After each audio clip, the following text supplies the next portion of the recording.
Très heureux d'être avec vous ce matin et de commencer cette année, pour ce premier dimanche de l'année, en vous souhaitant une bonne année. En vous partageant vraiment qu'on est heureux d'être avec vous, de pouvoir partager ce temps ensemble.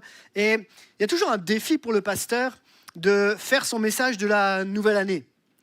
Parce que dans tous les cas, on va prêcher sur « je vous souhaite que tu prospères à tous égards », etc. Et puis, on a des messages un peu tout faits. Et en préparant ce message, Dieu m'a vraiment amené sur un autre terrain, mais je crois qu'il peut être peut-être un encouragement pour toi en ce début d'année. Et le thème que j'aimerais aborder avec vous, le titre que je lui ai donné est celui-ci, « La prière qui change tout en 2025 ». La prière qui change tout en 2025. Alors quand on entend ce titre, on pourrait se poser la question, ok, on va parler sur la prière, on va voir comment on va mieux prier, peut-être c'est la prière qui va changer, mais j'aimerais vous parler ce matin non pas de ma prière, mais de la prière de Jésus. J'aimerais pas qu'on parle de nous ce matin, mais qu'on parle de lui. J'aimerais qu'on puisse réfléchir et voir ensemble sur quelle est la prière qui change tout et qui va pouvoir changer tout pour 2025. C'est la prière de Jésus. Et j'aimerais vous dire que cette année sera une année de réussite, une année de prospérité, mais j'en sais rien. Et je ne vais pas le faire. Je pourrais vous dire que cette année sera une année merveilleuse où tout va bien se passer, mais j'en sais rien. Et je pourrais vous dire que tout va être compliqué cette année, mais j'en sais rien non plus. Parce que Dieu ne m'a pas demandé de lire dans l'avenir et on n'a pas besoin de ça, lui s'en occupe. Il y a une chose que je sais par contre, si moi je ne sais pas ce qui se passe, lui il le sait. Et que dans tous les cas, Dieu restera toujours fidèle, même si mon année, elle fait ça et ça et ça. J'ai vraiment apprécié cet avant-dernier chant qu'on a chanté, qui dit que même si les vents, même si les vagues s'en mêlent, Dieu reste au contrôle. Dieu est Dieu de tout. Et c'est ça que j'aimerais partager avec vous. Alors, je vais prendre un texte qui n'est peut-être pas le meilleur des textes qu'on aurait pris pour un début d'année, mais je pense qu'on va le comprendre ensemble. Et ce texte nous parle de Pierre. Vous savez que j'aime bien parler de Pierre, et de la rencontre entre Pierre et Jésus à un moment crucial du ministère de Jésus. On lit ensemble, ça se trouve dans Luc chapitre 22 et au verset 31. Et on va voir un peu ce texte qui semble interpellant et on se dit mais pourquoi il prend ça le jour de la nouvelle année, on aurait pu prendre autre chose. Mais vous allez voir, ça a du sens. Simon, Simon, fais attention. Satan vous a réclamé pour vous passer tous au crible. Comme on secoue le blé pour le séparer de la balle. La balle, c'est pas la balle au foot, hein, on sépare le blé pour garder que ce qui est bon. Mais moi, j'ai prié pour toi. On le dit ensemble ? J'ai prié pour toi. C'est de cette prière que j'aimerais qu'on parle ce matin. Qui prie là ? C'est Jésus. La prière qui change tout en 2025, c'est pas ta prière, même si la prière est importante. C'est la prière de Jésus. Amen. On continue ? Moi, j'ai prié pour toi, pour que la foi ne vienne pas à te manquer. Et toi, le jour où tu seras revenu à moi, fortifie tes frères. Seigneur, lui dit Simon, je suis prêt s'il faut aller en prison avec toi ou même à mourir. Pierre reprit Jésus, je te l'assure, aujourd'hui même, avant que le coq ne chante, tu auras par 3 fois nié me connaître. On connaît le contexte de ce texte ? Qu'est-ce qui va se passer juste après ?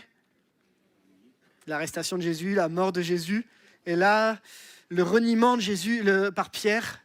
Et la suite n'est pas forcément facile, mais derrière la mort de Jésus, la plus grande de toutes les victoires est gagnée à la croix. Amen. Et c'est ça qu'il faut qu'on voit. C'est-à-dire qu'il y a un enjeu spirituel en amont de la plus grande de toutes les victoires. Et j'aimerais vous parler ce matin de la prière de Jésus pour nous, pour 2025. Et de croire que Jésus intercède pour nous jour après jour, même si les tempêtes peuvent arriver ou même si ça va bien. Amen. Mais mon premier point est celui-ci. Avant de parler de l'intercession de Jésus, j'aimerais qu'on puisse comprendre ensemble les enjeux de la prière. Le texte nous dit, Simon, fais attention, Satan vous a réclamé pour vous passer tous au crible, comme on secoue le blé pour le séparer de la balle. Pourquoi il y a un enjeu spirituel ? Le premier enjeu spirituel, il est que ce que Jésus va vivre à la croix, c'est quand même pas la moindre des choses, non ? On est d'accord ? Ça va être la plus grande de toutes les victoires, ça va bouleverser le monde entier, ça va avoir un impact sur toi et sur moi encore aujourd'hui. Ce qui va se passer derrière juste ce moment-là, c'est quelque chose qui va bouleverser l'humanité. C'est Jésus qui donne sa vie, qui vainc la mort, qui écrase la mort pour donner la vie, comme on l'a entendu ce matin. Et ça, c'est un enjeu qui est majeur. C'est pour ça qu'il y a du combat en amont. Et de l'autre côté, il y a aussi un enjeu pour les disciples. Pourquoi ? Parce que les disciples, Jésus leur a dit, il va m'arriver des choses, mais prenez courage. Seulement là, c'est plus, il va m'arriver des choses, c'est là, ça va arriver, c'est maintenant. Et il y a un enjeu à la fois pour les disciples de ne pas perdre la foi, et pour le monde entier d'expérimenter la victoire de Jésus. Mais ça passe par la mort de Jésus, ce qui est une épreuve compliquée. Et je crois que dans la nouvelle année par laquelle nous allons passer, il y a toujours un enjeu spirituel dans ce qu'on vit.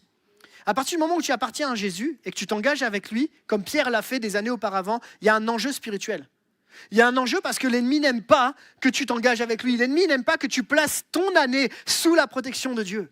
Et il y a un enjeu spirituel qui se joue. Et quand il y a un enjeu spirituel, il va falloir comprendre qu'il faut qu'on soit prêt à y faire face. C'est intéressant de voir que le texte nous dit « Satan vous a réclamé ». En fait, il s'adresse à Simon, puis ensuite on dirait qu'il vous voit Simon. Alors que ce n'est pas le cas. C'est pour ça que j'ai pris la version Summer, pour vous passer tous au crible. Tous les disciples vont y passer, Simon principalement. Mais Simon, on sait l'enjeu qu'il y a derrière pour lui. Parce que ce fameux Simon va devenir Pierre, et Pierre va être le premier apôtre qui va amener à ce que l'évangile soit répandu. Il y a un enjeu spécifique sur Pierre, mais tous les disciples vont y passer. Tout le monde va être passé au crible. Il va y avoir quelque chose de difficile à vivre. Et ce n'est pas que Jésus est indifférent au sort des autres, mais là, il va s'adresser à Pierre. Parce que Pierre a un enjeu particulier. Et c'est important de comprendre que la prière de Jésus est précédée d'un enjeu spirituel particulier. Jésus ne va pas s'engager s'il n'y a pas un enjeu spécifique. Et là, il y a un enjeu pour Pierre. Mais j'aimerais qu'on puisse ouvrir une petite parenthèse et la fermer. Quand on regarde le texte, il y a un enjeu pour Pierre, mais regardez ce que dit le texte. Satan vous a réclamé pour vous passer tous au crible. Comment vous comprenez Satan vous a réclamé ? Parce que moi, je ne le comprenais pas trop au début, donc qu'on soit vraiment transparent. C'est-à-dire quoi, Satan vous a réclamé ? Ouais, ça pourrait dire quoi ? On essaye, hein, dites-moi, essayez. Pardon ? Il vous veut, ouais. Il nous cherche, ouais. Comme fait pour Job. C'est hyper intéressant cette remarque qui confirme ce que vous avez dit. Il nous accuse, et on en parlera tout à l'heure, effectivement. Je peux vous donner une autre version de ce texte-là pour qu'on comprenne différemment. Regardez la version Parole vivante. Elle nous dit, écoute Simon, méfie-toi, Satan a demandé le droit de vous passer tous au crible, comme on secoue le blé pour le séparer de la balle. La balle avec un seul L.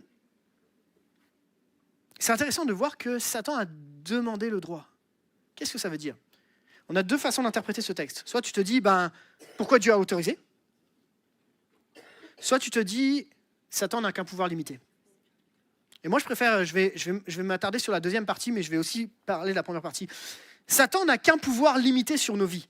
L'année que tu vas vivre va peut-être être difficile, mais Satan n'a qu'un pouvoir limité. Il ne peut pas faire que ce qu'il a envie de faire. Il ne peut pas détruire comme il aurait envie de détruire. En réalité, il y a une bataille spirituelle qui est en train de se jouer, mais la bataille spirituelle nous prouve que Satan n'a qu'un pouvoir limité sur le croyant. Il ne peut pas faire tout ce qu'il a envie. Il doit demander. Mais alors pourquoi Dieu a dit oui ? Parce que derrière ce que Pierre va vivre, le Pierre qui est avant la crucifixion ne sera pas le même Pierre qui sera après la crucifixion. Et que cette épreuve-là va forger un cœur chez Pierre qui sera complètement différent. Et c'est pour ça qu'après il dit « fortifie tes frères » parce qu'il aura vécu quelque chose d'autre. On en parlera un petit peu après. Comprenons, pour revenir à ce point-là, qu'en réalité, le diable n'a qu'un pouvoir limité. Regardez cette citation qui nous dit que Jésus était conscient de la bataille spirituelle qui se déroulait dans les coulisses. Pierre, sans doute, ignorait que Satan les avait réclamés pour les passer au crible, comme on secoue le blé. Satan voulait faire bien plus contre Pierre que ce que le Seigneur permettait. Il voulait complètement écraser et vaincre Pierre. Cependant, Satan ne pouvait pas agir à sa guise contre Pierre. Il devait demander la permission à Dieu. Quand on regarde le combat spirituel, on pense souvent qu'il y a une espèce de combat égal à égal entre Dieu et Satan. Et que, tu sais, on les voit sur les grandes images où le diable est tout en noir et puis Jésus est tout en blanc et puis il y a un combat. Non, il n'y a pas égal à égal. Dieu est bien plus au-dessus que l'ennemi. Amen. C'est-à-dire que Jésus est plus puissant que les démons, Jésus est plus puissant que les autorités, Jésus est plus puissant. Jésus n'est pas limité en fait. Et on croit qu'on est à égal. Non. Oui, il y a du combat spirituel parce qu'il y a un enjeu. Ça, c'est une réalité. Mais le diable n'est pas à l'égal de Dieu dans la dimension du combat spirituel. Amen. Ce qui fait que tu n'es pas seul dans tes combats. Comme Pierre n'est pas seul. Mais Jésus est bien conscient qu'il y a une réalité qui se joue sur chacune de nos vies. Regardez ce que dit ce texte, le texte suivant qui se trouve dans l'Apocalypse. J'entendis dans le ciel une voix forte qui disait « Maintenant, le salut est arrivé et la puissance et le règne de notre Dieu et l'autorité de son Christ, son oint, celui qui est oint. Car il a été précipité, et on le disait tout à l'heure, quelqu'un le disait tout à l'heure, l'accusateur de nos frères, celui qui les accusait devant notre Dieu jour et nuit. » Amen. Et on comprend dans ce texte que l'ennemi a pour seul but de nous accuser jour et nuit. Alors, les épreuves, elles sont inévitables. On les aura tous. Mais elles ne sont pas le but final. Elles font partie du processus. En 2025, on ne va pas prier pour éviter les combats. Ce n'est pas ce que Jésus a prié. Croire que tout ira bien, ce n'est pas la réalité. Comme croire que tout ira mal aussi d'ailleurs. Demander la prospérité, la réussite, ce n'est pas mauvais en soi. Mais la prière que j'aimerais qu'on puisse faire ensemble, et c'est notre plus grand défi, c'est dire « Seigneur, aide-moi à garder la foi ». Jésus a prié pour une seule chose, non pas qu'il n'ait pas d'épreuve, mais qu'il garde la foi afin que sa foi ne défaille point. Chère Église de Bourgoin, notre défi n'est pas de ne pas avoir de combat, mais de garder la foi dans nos combats.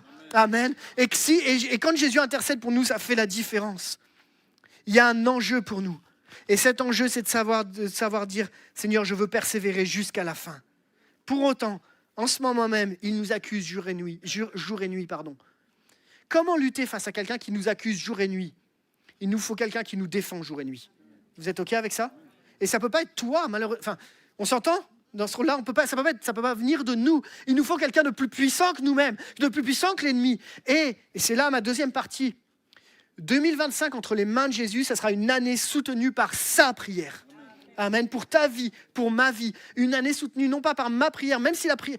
On s'entend, la prière est importante. Ne me faites pas dire ce que je n'ai pas dit. Mais la prière de Jésus est tellement plus puissante, tellement plus victorieuse, tellement plus grande qu'elle peut vaincre l'ennemi en un clin d'œil, en un claquement de doigts. Amen. Le texte nous dit, Jésus a dit, « Moi, j'ai prié pour toi, pour que ta foi ne vienne pas à manquer. » Je suis vraiment interpellé que Jésus prie pour moi. T'imagines ? Réfléchis un instant. Quand toi, tu pries pour quelqu'un de ta famille, pourquoi tu pries pour lui ? Parce que tu as de l'affection pour lui. Parce que si il lui arrive quelque chose, ça te touche toi personnellement. Quand tu pries pour quelqu'un qui est malade autour de toi, sa maladie te touche. Tu es ému de compassion. À quelle puissance et à quelle force Jésus a compassion et ému de compassion pour toi au point qu'il prie pour toi.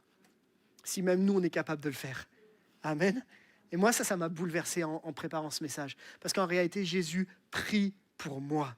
Ça veut dire que j'ai de la considération. Peu importe si tu n'as pas de considération aux yeux des autres. Aux yeux de Jésus, tu as de la considération. Parce que lui, il prie pour toi. Il intercède pour toi. Une citation d'un commentaire biblique disait « Satan n'a pas réussi à complètement écraser Pierre, mais cela n'avait rien à voir avec Pierre lui-même. C'est parce que Jésus a prié pour Pierre. Il est à la fois merveilleux et émouvant de se rappeler que Jésus prie pour son peuple, nous protégeant de Satan. Il est certain que de nombreuses fois, nous aurions pu périr, mais Jésus a prié pour nous et nous a protégés. » Amen. Et c'est ça que j'aime savoir, c'est que l'intercession de Christ est une puissance, est une réalité qui nous permet aujourd'hui d'être protégés. Vous connaissez peut-être ce texte, ou est-ce que vous connaissez des textes qui parlent de l'intercession de Jésus ?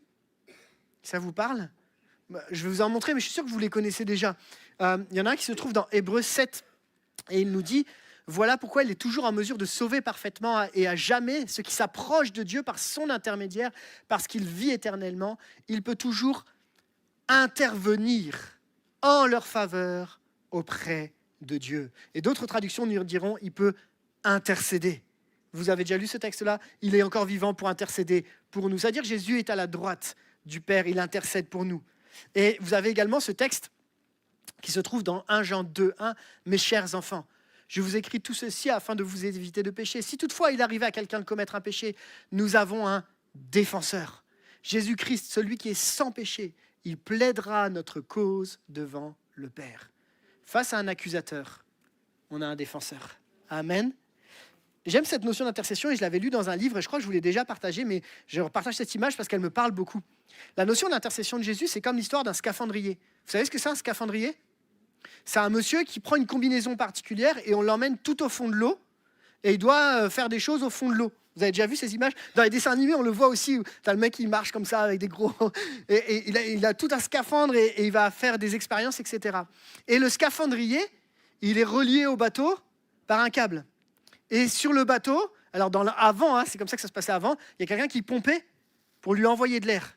Vous avez déjà vu ces images-là? Et il pompe pour lui envoyer de l'air. Qu'est-ce qui se passe le jour où il arrête de pomper? C'est compliqué pour celui qui est au fond. Jésus, c'est celui qui est sur le bateau, qui pompe en continu. Parce que parfois, toi, tu es au fond, parce que tu marches dans des choses où tu ne vois pas très clair, parce que parfois, la tempête, elles sont là. Mais Jésus est là et il pompe en continu. Et je peux t'assurer qu'il ne s'arrêtera jamais de pomper. Parce que quand il pompe, il sait qu'il te donne la vie. Si tu restes branché à lui, il ne s'arrêtera jamais de pomper. J'aime cette image parce que je vois trop le scaphandrier. Et des fois, nous, vous n'avez pas dans la vie le sentiment d'étouffer un peu, parfois avec tout ce qui nous arrive. Et Jésus va te donner de l'air. Allez, vas-y mon gars, on y va. J'intercède pour toi auprès du Père. Je suis là à côté du Père et j'intercède pour toi parce que je ne te lâche pas, parce que je t'aime, tout simplement. Et parce que je sais que la mission que tu as au fond, elle est pour moi également. Amen. Ça, c'est l'intercession de Jésus. C'est Jésus qui intercède pour moi. Et je voudrais aller un petit peu plus loin pour nous amener à comprendre que, à travers ce texte de 1 Jean 2:1, on comprend qu'il est notre défenseur. Et le texte d'avant nous amène à comprendre qu'il est notre protecteur.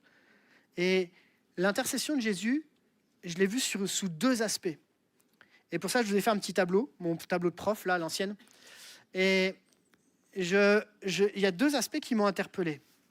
D'un côté, la défense, en haut à gauche, et de l'autre côté, la protection. Parce que l'intercession de Jésus, face à un accusateur qui attaque, il faut quelqu'un qui défend et qui protège. Ça va? Le diable a pour but d'accuser et d'attaquer. Jésus a pour but de défendre et protéger. Quelle est la différence entre la défense et la protection? Alors, je ne suis pas un expert en armement, etc. Ce n'est pas mon domaine, mais la nature de la défense, c'est d'être réactive et active. Tandis que la protection, elle est préventive et passive.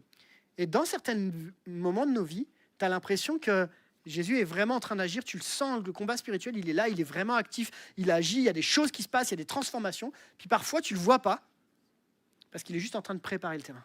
Parce qu'il est juste en mode protection autour de toi. Tu ne le vois pas, tu te dis, mais il est où Dieu? En fait, il est juste en train de préparer, il est en protection. Il est en train d'intercéder. L'action, c'est la contre-attaque ou la riposte. Et l'action de la protection, c'est la prévention ou la minimisation des risques. Ça ne voulait pas venir. La contre-attaque. Pourquoi? Parce que de la même façon, dans nos vies, il y a des moments où tu sens qu'il y a été dans un combat spirituel et tu as besoin que Dieu prenne le relais et là, qu'il aille trancher sec. Et que ça s'arrête instantanément et que les chaînes soient brisées et qu'on vive des temps où on est... Et je crois que Dieu délivre encore aujourd'hui. Amen. Et Dieu délivre de manière instantanée. Dieu intervient, Dieu défend. Et il y a d'autres moments où en réalité, il est plus en prévention. Il est en train, en amont, d'avoir prévenu le risque, et minimisé les risques.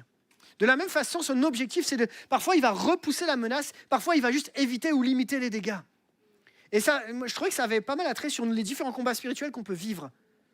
Et les exemples spirituels qu'on les trouve dans l'Apocalypse 12:10, on l'a lu tout à l'heure, Jésus va défendre ses enfants contre Satan. Tandis que dans l'exemple spirituel, avec la protection, Jésus va protéger ses enfants en intercédant pour eux. C'est Hébreux 7:25 qu'on a lu tout à l'heure.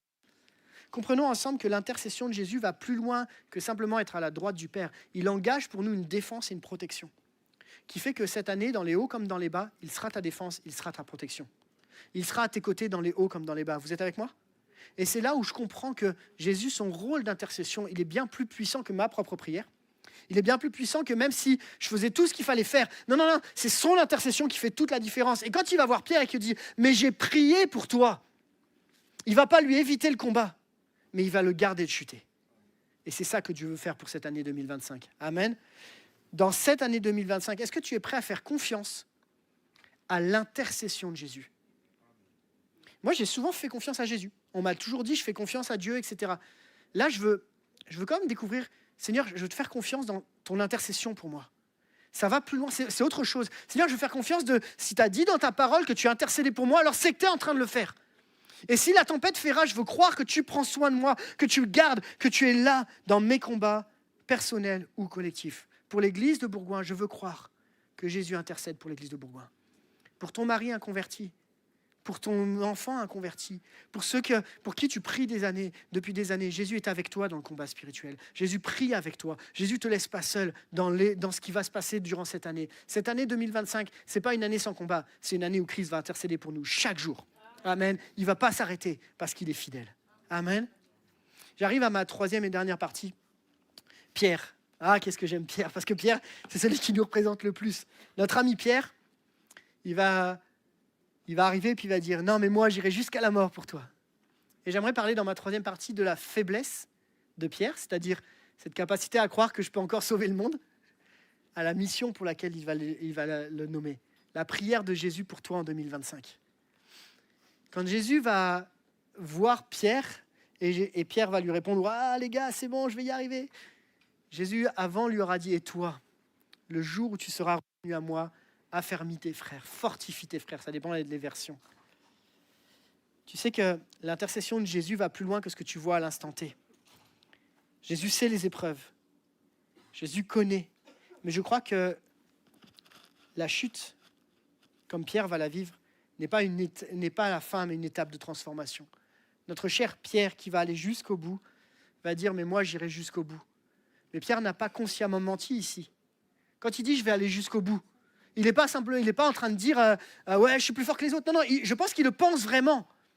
Il était plutôt inconscient juste de la réalité spirituelle et de la bataille spirituelle que Jésus voyait. Pierre se concentrait simplement sur ce qu'il ressentait à ce moment-là. Et à ce moment-là, il se sentait assez courageux. C'est normal, tu n'es pas encore confronté. Il est courageux, on ne peut pas le blâmer par rapport à ça. S'appuyer sur ce qu'on ressent à l'instant présent n'est pas forcément une base stable. Pierre se sentait courageux à ce moment-là, mais il allait bientôt être intimidé par une simple servante et lui nier qu'il connaissait même Jésus. Tu imagines que Pierre était avec Jésus, quelques heures après, il le trahit. Tu te dis, mais comment c'est possible? Et c'est là qu'on comprend que Jésus avait anticipé ce moment-là. Jésus lui dit, il va t'arriver un truc. Mais quand tu seras revenu à moi, affermis tes frères. Et tu sais, ce que j'aime par-dessus tout, c'est que Jésus savait très bien que Pierre allait lâcher l'affaire. Mais avant la chute, il a déjà prévu la restauration. Avant la chute, il a déjà prévu la restauration. Écoute bien, c'est important. Parce qu'il dit, quand tu seras revenu, affermis tes frères. Et Pierre, il n'a rien fait encore à ce moment-là. On est d'accord? Avant la chute, Dieu a déjà prévu la restauration. Et ça, c'est ce que j'aime chez Dieu. Parce que Dieu sait que ça va nous arriver de chuter. Qu'on va échouer parfois, on fera des mauvais choix. Ça peut arriver, ouais. Mais avec la chute, avant même la chute, il sait le processus de restauration qui sera nécessaire pour ta vie, pour que tu puisses repartir. Pourquoi? Parce que derrière, ce fameux Pierre va avoir une mission à fortifier ses frères, affermir ses frères. Mais comment il peut fortifier ses frères? Le seul moyen de fortifier quelqu'un, c'est d'être passé par là. Ce n'est pas le Pierre qui connaît tout sur tout à ce moment-là. C'est le Pierre qui lui-même a trahi Jésus et qui est au bénéfice de la grâce de Dieu. Quand il va affermir ceux qui ont lâché la main, quand il va affermir ceux qui ont couru, qui sont éloignés. Parce que c'est ce qui se passe quand Jésus est arrêté. Qu'est-ce qu'ils font les disciples? Tout le monde se barre. Je pense que j'aurais fait pareil, franchement. Mais Pierre, qui lui va rester à côté de Jésus, aurait pu se dire « Ouais, mais moi je suis resté, les gars. » Non. Pierre, qui va expérimenter la chute, va pouvoir être un encourageur parce qu'il sera passé par lui-même, par les mêmes épreuves. Qu'est-ce que ça veut dire pour notre vie? C'est-à-dire que pour ta vie comme pour ma vie, je prie que chaque chute, chaque peut-être faiblesse par laquelle tu vas passer puisse te permettre de rentrer encore mieux dans la mission que Dieu a prévue pour toi. Amen. Parfois, on passe par des moments où tu ne comprends pas et tu ne sais pas pourquoi ça vient te challenger. Mais tu ne sais pas, si tu ne seras pas dans le contact de quelqu'un qui vit la même chose que toi et qui a besoin d'entendre, qu'il a besoin d'être fortifié parce que tu y es passé aussi. Et tu vas pouvoir dire, comme Pierre, oui, mais moi, Jésus est venu me rencontrer dans moments difficiles. Souvenez-vous, ça, c'est un des moments préférés de l'histoire. Enfin, il y en a plein, mais tu sais, le moment où Jésus et Pierre, Pierre vient de renier Jésus. Et qu'est-ce que fait Jésus? Il le regarde. Moi, franchement, Jésus me regarde quand je viens de le trahir. J'ai envie qu'une chose, c'est de me barrer le plus vite possible.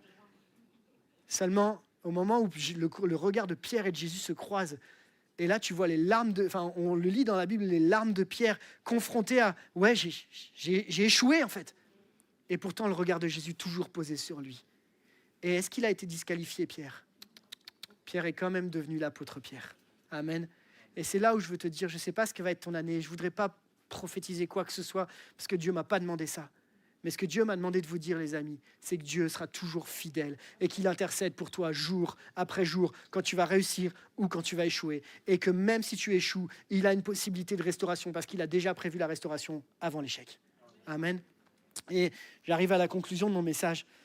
Il doit fortifier ses frères. Qui sont ses frères? Ses frères, c'est à la fois ses frères de sang. Parce qu'en fait, dans l'équipe des disciples, il y a le frère de Pierre. Et puis c'est aussi ces frères qui appartiennent à Jésus. Parce qu'on est frères et sœurs quand on descend, quand on est disciples de Jésus. Et notre mission, chers amis, c'est que durant toute cette année, nous puissions nous fortifier les uns les autres. Nous fortifier à travers nos épreuves, à travers nos forces, mais que les Bourgoins, fortifions-nous les uns les autres. Soutenons-nous, soyons là les uns avec les autres, accrochons-nous. Que nos combats en 2025 servent à édifier notre communauté et encourager les autres. Amen. J'arrive à ma conclusion et j'ai demandé à l'équipe de louange si vous voulez bien revenir. Et on reprendra ce chant qui dit que Dieu est au contrôle. Et je voulais vous laisser une prière, comme je l'ai fait la semaine dernière, je voulais vous laisser une prière pour 2025. Et c'est une prière que je voudrais qu'on laisse à toute l'église de Bourgoin. Vous êtes d'accord ? Bon, vous pouvez me dire non, mais après, techniquement, c'est toujours pareil, c'est moi qui ai le micro. Donc, on regarde ensemble cette prière et elle reprend les points du message. Elle est un peu plus longue que la fois dernière, mais Seigneur, pour cette nouvelle année, nous venons devant toi avec gratitude. Nous prions pour que chaque cœur ici présent comprenne que les combats que nous affrontons sont réels, mais que ta prière, Jésus, est infiniment plus puissante que tout ce que nous pourrions vivre. Que derrière chaque épreuve, nous puissions découvrir la mission que tu as préparée pour nous et que chaque difficulté nous rapproche davantage de toi.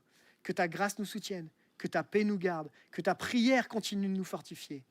En 2025, nous voulons marcher avec la confiance que dans chaque combat, nous ne sommes jamais seuls, car tu intercèdes pour nous. Que ta force soit notre force et que ta mission devienne notre appel. Au nom de Jésus. Amen. Amen. Est-ce qu'on est OK avec cette prière ? Ça va ? C'est notre décision pour cette année.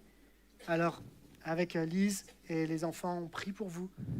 On ne prie pas comme Christ le fait, mais on soutient l'Église avec tous les conseils d'administration. Vous souhaitez une bonne année, remplie de sa force, de sa paix.